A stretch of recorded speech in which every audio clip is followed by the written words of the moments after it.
estudiantes, bienvenidos al canal Tu Ciencia, un canal creado para ti. En esta oportunidad vamos a revisar un ejercicio para utilizar las medidas de dispersión. Entre ellas tenemos a la varianza, la desviación estándar y el coeficiente de variación. Leamos ahora un ejercicio para poder calcular estas medidas estadísticas.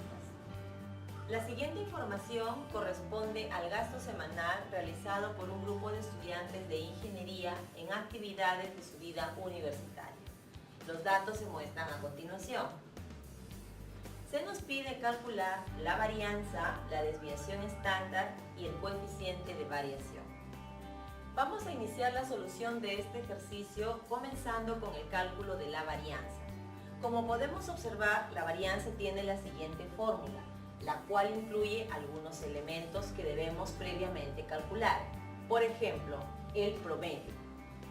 Procedemos entonces a calcular primero el promedio. El promedio, que tiene como fórmula x raya igual la suma de todos los valores entre n.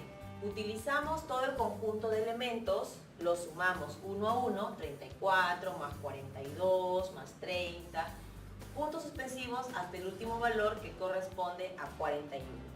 La suma total de esos elementos nos da 492, que al dividirlo entre el total de datos, que es 14, nos da un promedio de 35,143, lo cual también podríamos aprovechar a interpretar y decir el gasto semanal promedio es de 35,14 soles. Continuamos ahora con el cálculo de otro elemento que pertenecía a la fórmula de la varianza, que en este caso es la suma de los x u y al cuadrado. Entonces, para poderlo hacer más fácil, he colocado los datos originales, los he elevado al cuadrado uno a uno, he realizado el cálculo de la elevación al cuadrado, he obtenido la suma total, que en este caso corresponde a 17.592.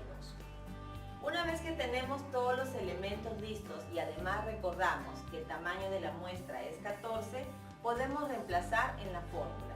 Entonces tendríamos, la varianza es igual a la suma de los valores x y al cuadrado, que es 17.592, menos el tamaño de la muestra, que es 14, multiplicado por el promedio al cuadrado. Y recordemos que el promedio es 35,143. Ahora, todo eso lo dividimos entre 14 menos 1. Toda esta operación corresponde a 23,19. Bien, ahora continuamos con el cálculo de la desviación estándar, que la teoría nos indica es la raíz cuadrada de la varianza.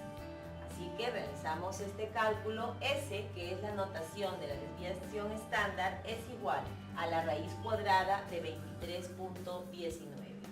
Este valor corresponde a 4,82.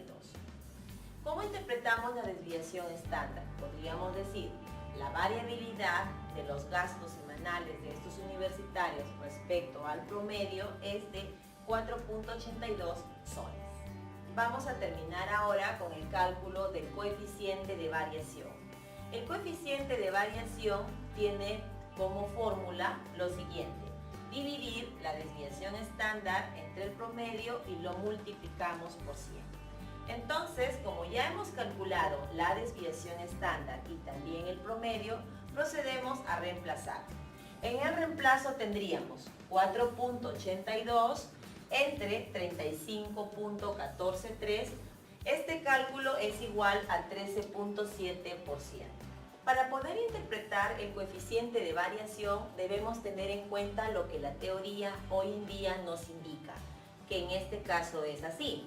El coeficiente de variación, cuando es menor e igual al 30%, se dice que el comportamiento de los datos es homogéneo.